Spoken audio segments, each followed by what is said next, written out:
नमस्कार, मैं भावना। चलिए देखते हैं झारखंड की 15 फटाफट बड़ी खबरों को। झारखंड में ई सिगरेट और ब्राउन शुगर के शिकार हो रहे स्कूली बच्चे। राजधानी के निजी स्कूलों के बच्चों में ई सिगरेट और ब्राउन शुगर का चलन तेजी से बढ़ रहा है। ऐसे कई मामले शहर के कई निजी स्कूलों और चौक चौराहों पर मिल जाएंगे। स्कूली बच्चों को ई सिगरेट के आसानी से उपलब्ध हो रही हैं। पढ़ाई लिखाई में कमजोर बच्चों को शिकार बनाया जा रहा है। ब्राउन शुगर पिलाने के लिए किशोरों के ग्रुप को टारगेट किया जा रहा है। संसद में गूंजा धीरज साहू के ठिकानों से मिले नोटों के भंडार का मामला। झारखंड की कांग्रेस ने सांसद धीरज साहू के ठिकानों से मिले नोटों के अकूत भंडार का मामला संसद में गूंजा। राज्य के सांसद संजय सेठ ने लोकसभा में इस मुद्दे को उठाया। कांग्रेस पार्टी के राज्यसभा सांसद के ठिकानों से करीब 350 करोड़ रुपए नकद मिलने के बाद उन्होंने झारखंड सरकार को बर्खास्त करने की मांग की है। 370 पर सुप्रीम कोर्ट के फैसले पर पीएम मोदी का पोस्ट। एससी ने जम्मू कश्मीर से 370 हटाने के फैसले को बरकरार रखा है। इस फैसले को पीएम मोदी ने ऐतिहासिक बताते हुए एक्स पर लिखा, एससी ने संसद का फैसला बरकरार रखा है। यह फैसला उज्जवल भविष्य का वादा है। इस फैसले से आशा की नई किरण जगती है। कोर्ट के फैसले ने एकता के सार को मजबूत किया। 370 हटने के बाद मजबूत और एकता से भरपूर है नया जम्मू कश्मीर। जम्मू एंड कश्मीर और लद्दाख के लोगों के सपनों को साकार करेंगे। अब बिना फिंगरप्रिंट के भी बन सकता है आधार कार्ड। ऐसे व्यक्ति जो आधार के लिए पात्र है लेकिन उंगलियों के निशान देने में असमर्थ है, वो केवल आइरिस स्कैन करके आधार बनवा सकता है। इसी तरह अगर व्यक्ति की आंखों की पुतलों का किसी भी कारण स्कैन नहीं किया जा सकता है तो वो केवल अपने फिंगरप्रिंट के जरिए आधार बनवा सकता है। केंद्रीय मंत्री राजीव चंद्रशेखर ने बताया कि आधार बनने वाली संस्था UIDAI ने इसके लिए प्रावधान किया। रफ्तार भरी हवा ने और बढ़ाई कनकनी। आसमान साफ होते ही सर्दी का सितम तेज।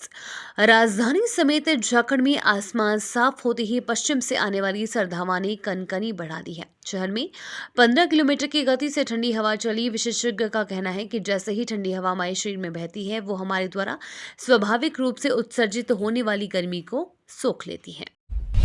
353 करोड़ कैश वाले धीरज साहू देश में कराधान देखकर थे दुखी और हैरान।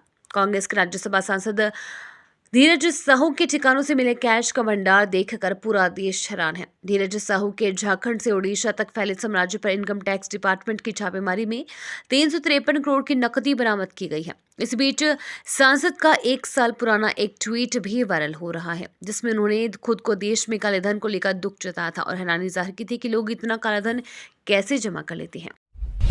भारतीय मसालों के निर्यात में 30% की बढ़ोतरी।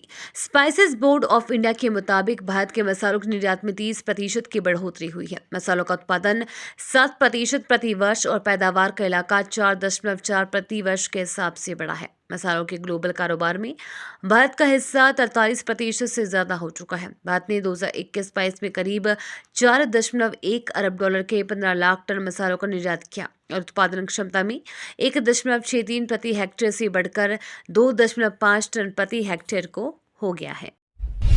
आईसीसी ने किया वर्ल्ड कप के शेड्यूल का ऐलान। पुरुषों के अंडर 19 वर्ल्ड कप का शेड्यूल सामने आ गया है। ये टूर्नामेंट 19 जनवरी से शुरू हो रहा है। फाइनल मुकाबला 11 फरवरी को खेला जाना है। इस दौरान कुल 41 मुकाबले खेले जाएंगे। भारतीय टीम यहां 20 जनवरी से अपना अभियान शुरू करेगी। अनुच्छेद 370 पर सुप्रीम कोर्ट के फैसले से बौखलाया पाकिस्तान। जम्मू कश्मीर से अनुच्छेद 370 हटाने पर सुप्रीम कोर्ट के फैसले के बाद पाकिस्तान में खलबली मच गई है। पाकिस्तान के पूर्व प्रधानमंत्री शहबाज शरीफ ने कहा कि सुप्रीम कोर्ट ने संयुक्त राष्ट्र के प्रस्तावों के खिलाफ फैसला देकर अंतर्राष्ट्रीय कानूनों का उल्लंघन किया है।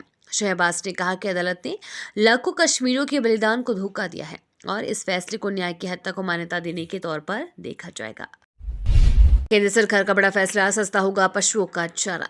देश में पिछले कुछ समय से दूध की कीमतों में तेजी देखी जा रही है। इससे सबसे बड़ी वजह पशुओं के आहार के दाम में आ रही तेजी है। इसके चलते केंद्र सरकार ने डी ऑयल्ड राइस ब्राउन की निर्यात पर लगी रोक को मार्च 2024 तक बढ़ा दी है। डी ऑयल्ड राइस ब्राउन की निर्यात पर सरकार ने जुलाई 2023 में रोक लगाई थी। बता दें कि डी ऑयल्ड राइस ब्राउन का इस्तेमाल पशुओं के आहार बनाने के लिए होता है। धारा 370 पर सवाल उठाने वालों को जवाब मिल गया, बोले अमित शाह। केंद्रीय गृह मंत्री अमित शाह ने राज्यसभा में जम्मू कश्मीर आरक्षण विधेयक 2023 और जम्मू कश्मीर पुनर्गठन विधेयक 2023 पर कहा कि ये एक महत्वपूर्ण दिन है। क्योंकि ये दोनों विधेयक पारित हो जाएंगे। सुप्रीम कोर्ट ने जम्मू कश्मीर विधेयक 2019 के पीछे की मंशा, इसकी संवैधानिक वैधता और प्रक्रिया को बरकरार रखा। धारा 370 पर सवाल उठाने वालों को जवाब मिल गया। बारिश से भारत का मैच रद्द होने पर गावस्कर ने सुनाई खरी खरी। भारत और दक्षिण अफ्रीका के बीच बारिश के कारण पहला T20 अंतर्राष्ट्रीय मुकाबला एक भी गेंद फेंके बिना रद्द हुआ। मैच के धुलने के बाद महान बल्लेबाज सुनील गावस्कर ने क्रिकेट दक्षिण अफ्रीका को सलाह दी है कि वे ईडन गार्डन से सीख लें। गावस्कर ने कहा कि दक्षिण अफ्रीका के क्रिकेट बोर्ड को बारिश के दौरान ईडन की तरह पूरे मैदान को ढकना चाहिए, जिससे कि नुकसान कम से कम हो। नए साल में सस्ता हो सकता है प्याज, केंद्र सरकार ने बनाया प्लान। आम जनता के लिए राहत भरी खबर है। जनवरी तक प्याज की कीमतें मौजूदा औसत कीमत 57.02 रुपये प्रति किलोग्राम से घटकर 40 रुपये प्रति किलोग्राम से नीचे आ जाएगी।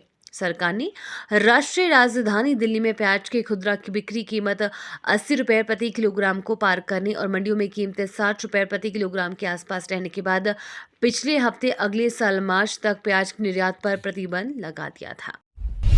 झारखंड पुलिस अब साइबर अपराधियों पर कसेगी नकेल। सिर्फ झारखंड ही नहीं, देश भर में साइबर अपराधी कई लोगों से लाखों की लूट कर रहे हैं, फिर भी पुलिस के हाथ ये अपराधी नहीं लग पाते हैं। ऐसे में झारखंड में लातेहार थाना पुलिस के हाथ बड़ी सफलता लगी है। पुलिस ने साइबर सेल को मिली मोबाइल लोकेशन के आधार पर 3 साइबर ठगों को लातेहार चंदनडीह के एक किराए के मकान से गिरफ्तार कर जेल भेज दिया है। उपराष्ट्रपति जगदीप धनखड़ ने कहा, कानून से कोई नहीं बच सकता। भारत के उपराष्ट्रपति जगदीप धनखड़ ने कहा कि देश का इकोसिस्टम पूरी तरह से साफ है। देश में भ्रष्टाचार के लिए कोई स्थान नहीं है। भ्रष्टाचारी के मददगारों की भी अब खैर नहीं है। पहले भ्रष्टाचारी सोचते थे कि हम कानून से ऊपर हैं, हम तक कानून कैसे पहुंचेगा, लेकिन अब कानून से कोई नहीं बच पाएगा। उपराष्ट्रपति ने ये बातें धनबाद के ITI ISM में 43वें दीक्षांत समारोह को संबोधित करते हुए कही। उन्होंने वहां मौजूद छात्रों को भी एक होमवर्क दिया है। ये तो थी आज की बड़ी खबरें। अपने गांव या शहर की न्यूज देखने के लिए हमें कमेंट में जरूर बताएं कि आप न्यूज को कहां से देख रहे हैं।